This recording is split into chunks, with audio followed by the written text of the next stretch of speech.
welcome. Today we have a conversation with one of our most adorable coaches, Polly Lemire. Polly got certified when she was 79 years old. Can you believe that?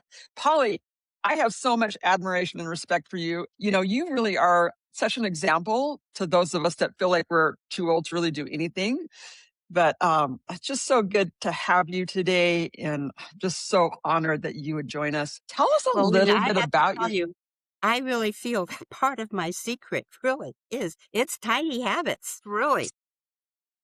secret for your vitality, because you really Yes. you have so much energy. Okay, well, tell me why. And I think that's linked to, why I do what I do. Like anybody at the age of 79, I I didn't even read the Tiny Habits book, but I've always been interested in the field of motivation. My original career was in the field of advertising and marketing and sales and personal Mm, development.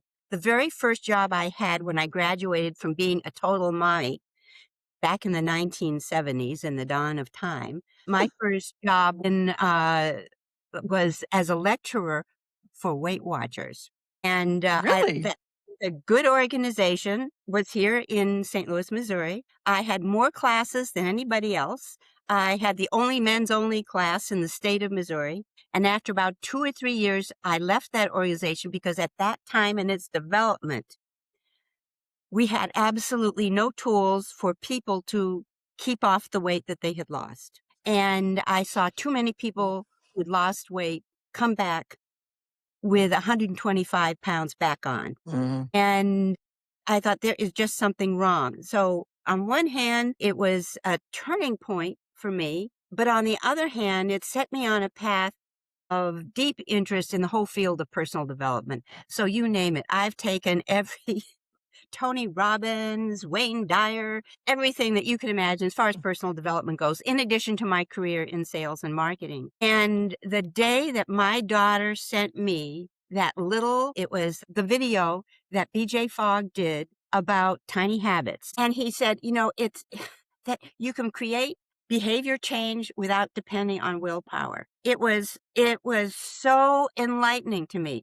I was just absolutely gobsmacked. So then I went out and I looked for the book on Amazon, and then I took the 5-day program, and it was so life changing. Just this mm. idea that you can change behavior, it doesn't take willpower. And that is what I had always depended on. And even with my further training, when I think of all the time we waste in our lives trying to push ourselves to do things instead of enticing ourselves and having fun and being playful with behavior change instead of making it this thing that you had to struggle and so on and so forth. I mean, it Yeah. changed my life. And I have to say, at that particular point, I was already at the age of 79, already pretty much retired. I had done caregiving for other older adults. I bought the book. I instantly saw that you could get the 5-day program. And with it, I overcame my great challenge with exercise. I've never liked exercise. When I was growing up, the only people who went to a gym were bodybuilders. And I think maybe Jack LaLanne was on, a 12-inch screen Hmm.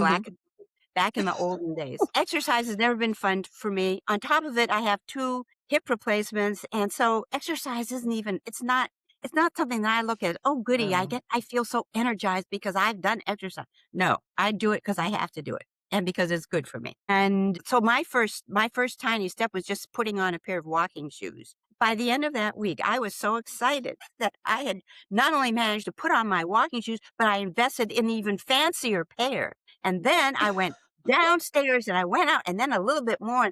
And it's this whole attitude of, well, if I could do this, I could do that. And if I can do that, I could do this. And all of a sudden, my self-esteem, my self-confidence, Oh, and just my inner joy just blossomed. And when my coach said to me, well, you ought to think about becoming a coach. My reaction, which is typical in our culture, was to say, well, I'm just too old to start something new. And it did take me a while to call you up because I thought, well, maybe I have to have a PhD and, I have to, maybe I'm just not qualified. Plus I'm too old and so on and so forth.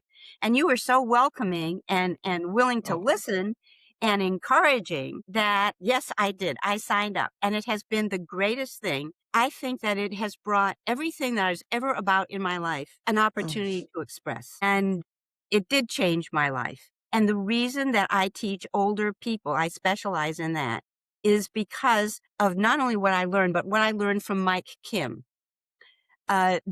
When we graduate from the course and everything, of course, we want to go out and save the world and we want to talk to everybody and save everybody. But Mike Kim, who is one of our partners, I would say, he has done a lot yeah, to help in the area of marketing with our coaches. By the way, I think one of the yeah, best things about Tiny Habits is they care about their coaches and how they build their mm, businesses. Because most places, and I have friends who've taken courses for other forms of personal development. That's it. They've never received any kind of mm, support that Tiny Habits has in helping us learn and in wanting us to grow and helping us grow our businesses. So anyway, when I finished going through the program and I became a certified Tiny Habits coach, one of the things that I read, have it right here on my desk, was Mike Kim's book. And he was talking about, finding a particular audience. And I first, was going to go out and save everybody. But he had a really good question. He says, what has happened in your life that made you really, really angry and that was sort of a turning point? And I remembered as a caregiver, I had this wonderful lady. Her name was June. June was in her late 80s. She had had several strokes, but so she didn't have the use of her right arm, but we loved to do puzzles together. And I have a picture of on my phone, of June when we had just finished this really complex puzzle. And she looked like the cat who swallowed the canary. She was so pleased with herself. And then she had another minor stroke. And she came back from the hospital, and the physical therapist stopped by. And he said, well, time for you to do your exercises. And she looked at him. She said, I'm just really so tired today. I really can't do it. And this man, instead of stopping and asking her why or looking for tiny way that they could do it or a small part, turned around to her and said, you're failing. mm. If I knew what How I knew now, how I would have discouraging. taken down his name and number and said, "Don't ever send this person here again." Mm, That was wrong, but that was a turning point for me. I realized that there are so many older people who get treated like numbers. mm, And I think that there's so much in our society that tends to make older people feel like they're shrinking. And part of it is reality. These spacesuits of ours get worn out, the parts need to be hmm, replaced. And because in our society, physicality is so important, well, therefore, if you're not in tip top shape and you don't look svelte and beautiful, then somehow you're less. And so I looked around and I looked at the different people that I've taken care of, and I realized that's my audience. So I decided that was my mission. Instead of trying to go out and save the rest of the world with Tiny Habits, my audience was older people because I'm a living oh, example. To me, what mm, Tiny Habits ultimately was really about was much more than just behavior change. To me, Tiny oh, Habits, it's about the ripple effect. It gives people hope that they can accomplish more than they thought they could. mm, And for older people like myself, it gives people a joy and a pride at the end of each day. I think the biggest challenge for older people mm, is that they tend to gravitate towards what I call the COVID syndrome, where every day is the same. They lose track of whether mm, it's Monday or Friday. It's the same. They're just sitting around watching television. They've stopped challenging themselves and creating a day that is sprinkled with little actions you do that you're proud of and that you congratulate you because we teach mm, celebration and we teach people how to celebrate. When you mark your day with little things where you gave yourself the extra push and you did the things said you were going to do, it again, like I said in the beginning, it builds yeah. up your self-esteem, it builds up your self-confidence, it builds up your a sense of energy and joy in life again. Just to get to the end of the day and say, I kept my promises to myself. And that is just as important for an 80-year-old as it is for a 20-year-old. It's universal. And to me, Mm. the whole tiny habits thing is a lot more than just, yes, I can create new behaviors. It's about that ripple effect. It's about keeping promises to yourself. It's about learning to acknowledge the fact that, yes, your brain has a negative bias to it, but you can challenge that. And how important is, self reinforcement, how important positivity is. One of the things I use in my classes that I teach is the idea back in the 70s, it was all about thinking positive, and pop psychology was the big thing. And everybody used to make fun of it. And no place better than on Saturday Night Live. And they would have Al Franken, who would be looking in the mirror and he would be saying, besides, I'm good enough, I'm smart enough, and doggone it, people like me. And most people who've ever seen the old versions of Saturday Night Live remember this. People made fun of the idea that talking positively to yourself, that somehow it was silly and not really useful. The beautiful thing is that now neuroscience has shown us that that is exactly what we need. That all that frou-frou stuff that people could brush off, say, well, it's just silly, it's just positive thinking. Well, let me tell you, positive thinking makes a Mhm. huge difference. I would not be doing what I'm doing today. It's not like every day I fly out of bed, want to conquer the world, but I know that every day, and how I say, every day I have to push myself a little. I'm still, there's all the little things. It's going downstairs, getting the laundry out of the washer into the dryer, going back downstairs, and every time, all right, the next thing I'm going to do is go downstairs and get the washer or get the wash all the way back upstairs again. Yay, I did it. It's good for me. I teach my people to start celebrating everything, every little thing they do in their lives. I celebrate when I park the car parallel. Yay! Because I'm a suburbanite. That celebration and that self awareness of the need to embrace yourself and to acknowledge yourself, it is life Yeah. changing for a lot of people. And what I started doing was I decided the thing to do for me was to teach classes because my background was Mm. training. I've had many careers. So one of my careers was in training, and I was in the National Speakers Association and all of that kind of stuff. Oh, I didn't know that. Cool. And Yeah. so I do a class, it's a 3-part class. One of the reasons I do it in 3 parts is that I want the people to start talking among themselves because then there's a different energy that happens. And then they're starting to say, oh, wow, I had this experience too. Somehow in a class, older people have the time for the classes, number one. Mm. And number two, during the class, when you're talking to other people about what your experience is, I think it imprints it more on your mind and on your emotions. So I started doing a class for an organization called Oasis. And Oasis is a lifelong learning center because, of course, even Mhm. now in regular society, we're starting to realize that older people need to keep on learning and they're perfectly capable of learning new things and rewiring their brains and growing new neural pathways and all of that kind of thing. So I started with Oasis and then I thought, well, there's got to be other places too. So then I started looking at senior centers. I just finished doing one at the YMCA. And with all of these classes, the main thing is to turn it into a lifestyle. That's why Mm. I make it into 3 classes. I think that Tiny Habits is this, how do I say, Tiny Habits starts out with focusing on that first little step. And then once we learn that first little step, then you start looking around at the rest of your life and you see all the Yeah. different places that that first little step can lead to more. So I think what happens is that it just gives you a new lease on life, especially for older people. Mm. So now I also go and I do what I call a happy hour for your brain at different retirement communities. And again, it's just to have a discussion group with people where you're modeling the things that Tiny Habit is. Okay. In retirement communities, it's a little bit harder to get, the budgets aren't there and so on and so forth. It's a little bit harder to come up with a format. But the format that I finally came up with was the idea of having a discussion group, because that way in retirement communities, people have a different way to get together and a different thing to talk about besides the last doctor's appointments. But as I'll give you an example, I'm the class secretary for my class from high school. And Mm, every year, I'm the one who's supposed to reach out to everybody to publish the annual newsletter. And so now here we all are. We're all 82, 83. I think I'm going to be 84 this year.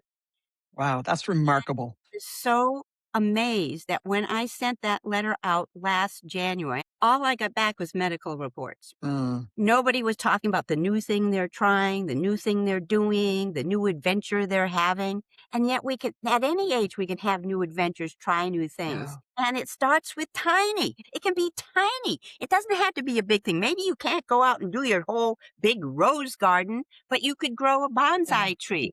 Maybe you can't go biking like you used to, but you can find other activities. There's so many things now for older adults, but there's a tendency to just sort of give up and become that Mm, COVID syndrome where every single day is the same day. Everything is sort of a shade of gray and so on and so forth. So that's a lot of what I do. Any opportunity I have, the things that have helped me the most in getting my business going was number one, deciding not to try to save everybody, but identifying that key factor that Kim talks about. What is the thing that really got your goat? And yeah. there is a secret in that. So what I did then was go ahead and realize it was my own generation that I wanted to talk to. The other thing I've learned is in growing my business is when you have a target audience, then you can find out it's easier to, like, for instance, networking is a big thing. Well, in Yeah. St. Louis, there's a huge networking organization of people who just market their services to the older population. And that's Mm, where I got most of my leads and that kind of thing. And then also I started doing co-op with other people whose things might mesh. I have a good friend who's a thought habits coach. We both went together and we came up with a workshop. It's a 6 hour, continuing ed credit thing for social workers. And it's called The New Science of Connection. And she talks wow. about thought habits that people have about connection. And I talk about tiny habits and breaking things down into small steps because the problem that we're addressing is that people in health services and social services have slashed budgets, bigger client Yeah. load. And when they meet with people, everything tends to become transactional. All right, here's your name, here's Yeah. your number, go here, go do this, here's a list, goodbye. And people really don't follow those directions until they truly feel seen and heard. So we Yeah. teamed up together and we just finished doing our first workshop last week. So, co-oping with other people, Wow. and then also I think this is another area that really I focused on was the area of nonprofits. If Mm, you're looking to start your business, you just have to get out there and do stuff. And nonprofits are always looking for speakers. They're always looking for people to show their clients or to teach their providers how to take what may be a climatic kind of situation, break it down into small steps and grow self confidence and grow self esteem. Tiny habits. It's the way to do it, especially in those kinds of fields. So there's just so many opportunities. The world is hungry for people mm, who know how to talk about behavior change from the point of view of playfulness, of fun, of taking good care of yourself, of being positive. The world needs us desperately in any place. mm. My place happens to be with older people, but wherever you find your place, you are doing the world a favor, a world that desperately needs it. And Polly, you are just so vibrant. I mean, anybody that's listening to you or can hear you just gets energized by your energy and by your belief. I want to know what some of your favorite tiny habit recipes are. I love the fact that you're in our Tiny Habits Coach community. You bring so much life to our Mhm. community and so much wisdom. We need more coaches just like you, in my opinion. But what are some of your favorite tiny habits that have changed your life or that you like to implement or that you recommend to your clients? Okay. Some of the ones that I talk about when I'm doing my class is like, well, one big tiny habit is getting the laundry done in one day. That's In great. other words, because I have to, you have to go downstairs where the washer and dryer are. Yeah. I brought it downstairs. I got it in the washer. That means I've got to go back downstairs. It takes energy. I have to interrupt what I'm doing. But all I say to myself is, I just have to open the door. The rest will take care of itself. All right. Um, 2 tiny habits. One is this is the best one, especially when I go out to eat. I tend to eat too fast. I mean, I'm finished before Mm. everybody else. And then I'm ready for, I'll have more or I'll have another piece of bread or whatever. So my favorite tiny habit is after I take my first bite, I will take my hands off my knife and fork. And all it does is remind me to slow down. And Yeah. do I take my hands off of every single bite? No, but very often because I've practiced it so much. At first, the only time I did it was the very first bite, and then more and more as these imprint onto your Mm. brain and it builds up, then it starts happening more and more. There are so many things we have to do that take that extra little bit of effort to make the phone call, to make the follow-up call. It's just that first step. So I just tell myself all I have to do is take the first step. And it's okay. You can take it if you're scared. On the second class of my 3-part class, it's all focused on the importance of positive self-talk. I buy boatloads of gold pom-poms that I give out at the class. And if I go and give a speech anywhere, I give out gold pom-poms because to me, that aspect of positive reinforcement Yeah. and of having something back to say, it's so easy to fall into a trap or into that just pit of negative self-talk, especially with all of the challenges that our society is having Yeah. now.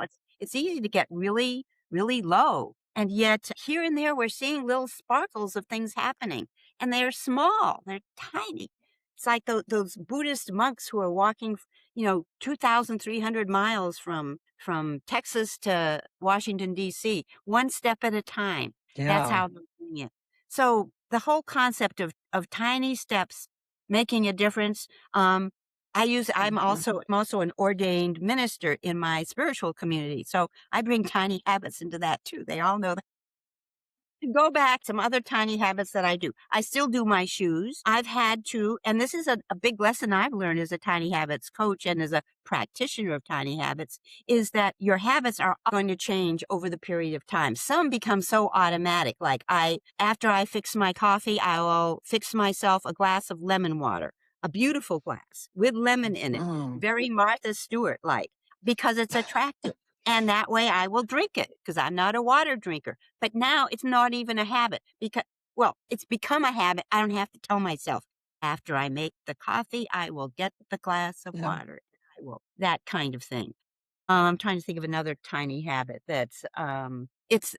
some of them are the ones the first started out with. Like after I brush the kitty, I'll put the kitty's brush back in the same place because I have a long haired cat. Her name is Princess Leia and she demands to be brushed, Brush. especially her hindquarters. And so every morning at 7 o'clock, she presents herself between me and my computer screen here. So if I have to look for that brush, drives me crazy. So no, I always have the brush. It's ready. I'm ready to go and get that done instead of putting it down wherever I happen to be and frantically, well, where did I put that brush or where did I put my keys? Just those little tiny things make a difference Yeah. coming Yeah. back to time. But they do. Yeah, it minimizes our frustration levels, which once you get Yes. frustrated, it just sort of seems to compound. Yeah. So And I also, I was very interested when you brought up the subject of pearl habits, mm, and probably one of the biggest things that I deal with older people is this whole business of negative self-talk. There was a gentleman in one of my classes when he said, my biggest problem, and he's 97 years old. And as soon as he announced that, everybody in the class clapped for him and said, "Oh, that's so great." And he said, "Yes, but I keep thinking that I just keep worrying about dying." mm, And he was talking about the elephant in the room that nobody wants to talk about. And, I was really sort of struck with that. And I was thinking about you and the pearl habits. And I said, well, you got to have something to say back to those negative thoughts. mhm. And here's a tiny habit that you might give it a try and just say, "Thank you for sharing. It's not happening today." Because, just educating people that Yeah. the negative thoughts are a natural Yeah. part of our brain and we have to learn to talk back to it. Yeah. that the brain is really an elegant operating system. We're the owners of it. It doesn't own us. We own it. Right. So just teaching people Well, about negative self-talk, tiny habits is a springboard to so many other aspects of mm, life. And I remember saying this to you when I finished the course. It's a lifestyle. It's yeah. a way you choose to live your life. It's a way you choose not to pay attention to every negative thought, not to pay attention to every opportunity to shrink yourself down because you're older. It's an opportunity to push yourself a little bit and take that first step, and Yeah. it'll lead me to the next step. It's learning to trust in yourself and be proud of yourself. That's why I do it, because it's made that much difference to me. Well, I could sit here and listen to you all afternoon because I just love hearing your stories and you do have so much wisdom. One question I have for you is sort of like what came first, chicken or the egg? So Mhm. you've always been involved in helping people improve their lives. But as far as getting immersed in coaching, especially I know your business is thriving after 65 or thrive after Yeah. 65. Is that correct? Did that come first or did you get certified as a tiny habits coach and then build that? What There came was first or no how did that pride work? after 65. If anybody told me that because I became a Tiny Habits coach, I would actually have a website, I would actually venture into the world of CRMs. I would venture into the world of posting things and making up things on Canva to post on Facebook and do YouTube videos. I would have said, it's just a matter. One thing leads to the next. Well, I guess this is the next thing for me is really learning to do more videos and post videos because obviously that's the way it's all going nowadays. I think I have some fantastic blogs on my website and posts on Facebook and stuff like that. But obviously now, the video thing is also getting to be important. Well, and you're That's one. adorable on video, Polly. So, don't shy away from that at all. But so if I hear you right, then you got certified first and then all the other fell into place. And Yes, and it why do you think that was? well, of course, once you get certified, you have to do something with it. Yeah. And, at that point, I did not have a coaching business. I was just a retired person. So, I just took the pieces of my life where I had experience. Where I had experience was Hmm. in training and speaking. So, to me, if I could just go around and speak to different groups about it, to me, that would have been great. But the first thing that really occurred was I thought, "I should make this into a course and then go to Oasis." And so Hmm. I did that about 3 years ago. About 8 months ago, started finally a mastermind group for graduates. I first got trained in Tiny Habits. I had no coaching business at all. I had no business, Mm, and it was from that one step left to another. Obviously, my target audience is people like me because I yeah. understand what it's like. And I think people my age are much more likely to pay attention to somebody their own age. Yeah. Yes, so I started out from ground zero. And I think that's Mm, one of the reasons why I really do appreciate the fact that with the Tiny Habits community, it's not the kind of place where you fork over your money, they give you the information, and then they're not interested in you continuing to grow, continuing to learn, and helping you mm, grow your business. I have a daughter who went to a similar type of program, but nobody's ever talked about, well, how can we help you? mm, Here's some that will help you in your business and so on and so forth. Because I think a lot of people, by the time they invest some money, they're obviously doing it because they want to do something with it. yeah. So, and in our society, it usually means doing something to make some money with. Yeah. Well, and Polly, you are a great action taker, and so that's why at the academy you say, "Well, what can we do to help you?" And you're able to come back with to us and say, "Well, I need help with this. I need help with that," and then you implement. So when we do another training or advanced training on business building, you are actually out there taking action. You're out there putting together workshops, and I know in your training we taught you a workshop outline, and we have an outline that you can use. But I think you've actually done your own revision of that and made it your own and also made it relatable to your demographics. So that's amazing. Back in the 1980s, maybe it was the late 70s, there was an ad that ran on TV. It was so powerful. It only lasted a day, and it was designed by somebody who finally figured out in the world of advertising that it is emotions that Mm, drive action. And that's what we learn in Tiny Habits is that it's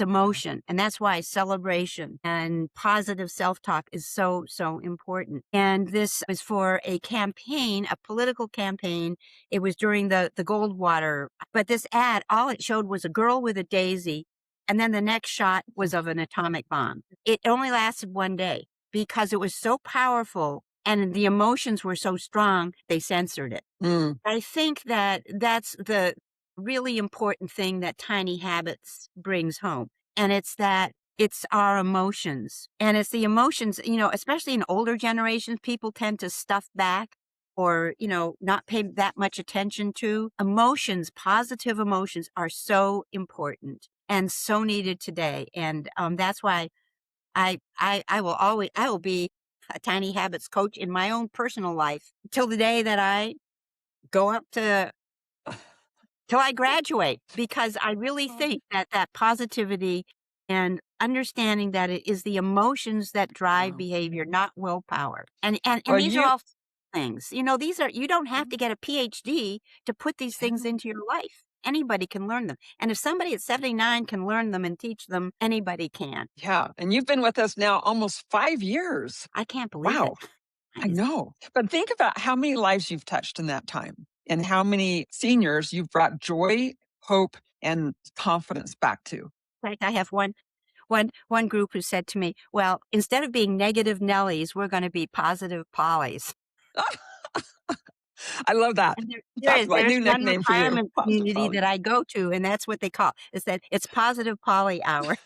That's a good nickname. I would Mhm. grab that and run. I would take that one on. So, Polly, I know you have a YouTube channel. I believe it's called Seniors Can We Talk? Do I have that right? Yes, and that is now there's an example of joining up with somebody, and I did it, it was through networking. I gave a short talk, and when I give a short talk to a business group, I talk about tiny habits for productivity. And then I hand out a whole list of tiny habits that they can use in their own Mm, businesses.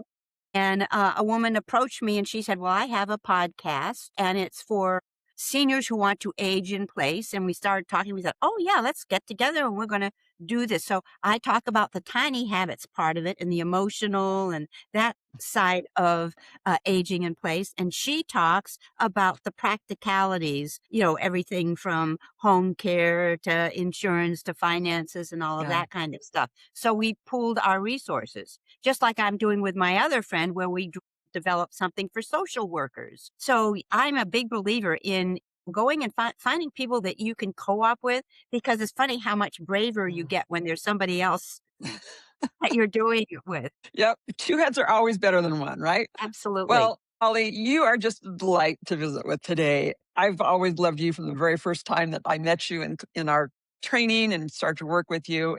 You're a great example to me, and I know you're a great example to other members of our community. As we wrap up today, do you have one takeaway or word of wisdom that you'd like to share with everyone? Only one. If you have more than one, I'll take more than one. You know, I remember looking at you. We had just fin it was one of the last classes, and you were the one who nodded your head. I said, it's lifestyle. It's a lifestyle. It's not Yeah, just about tiny habits, because when you yeah, start doing a little bit of this and you start to see you could do more of that and more of that and more of that, it just starts to grow yeah, and it encompasses everything. 'Cause you realize, especially yeah. like for older people, it's easy to get and that's why I do it in the social services sector.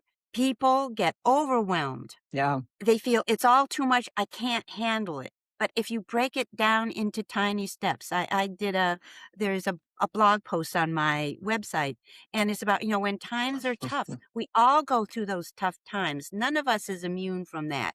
But if you Yeah. break things down, after breakfast, I will do this. After lunch, I will do that. After I do the laundry, I will do this. You get through your day and you have, I guess it's a sense of being grounded, a sense of Wow. at least I did something and I accomplished something in that day. So to me, yes, my word of wisdom is it's a lifestyle. You know what? And you embody that. That's Well, great. thank you. So If people want to get into touch with you or follow the work that you're doing, what's the best way for them to do that? Probably send me an email, Okay. polly.lemire@gmail.com, and my Okay. website, but the website is really it's really a marketing website. It's called thriveafter65.com. Well, you can always, write me a note in there or something like that. In fact, I'm about to revise it again anyway, so probably just the polly.lemire@gmail.com. All right. Well, there All you right. have it. Wisdom from one of our, well, I was going to say most senior coaches, but I think Yes, you well, wear yeah, that I'm a title senior with coach. pride. I welcome So, that. I'm a little old lady, but I'm powerful. oh boy, and is she ever? Oh, Polly, thank you so much for sharing with us today. And I'm just so grateful for you and the role you play in our community. So, Well, thank thank you. you, and I hope I provided you with enough information because I know I tend to go off in 5 I directions love at it. once. No, All I right. love it. It's All beautiful. right. I love it. Thank you.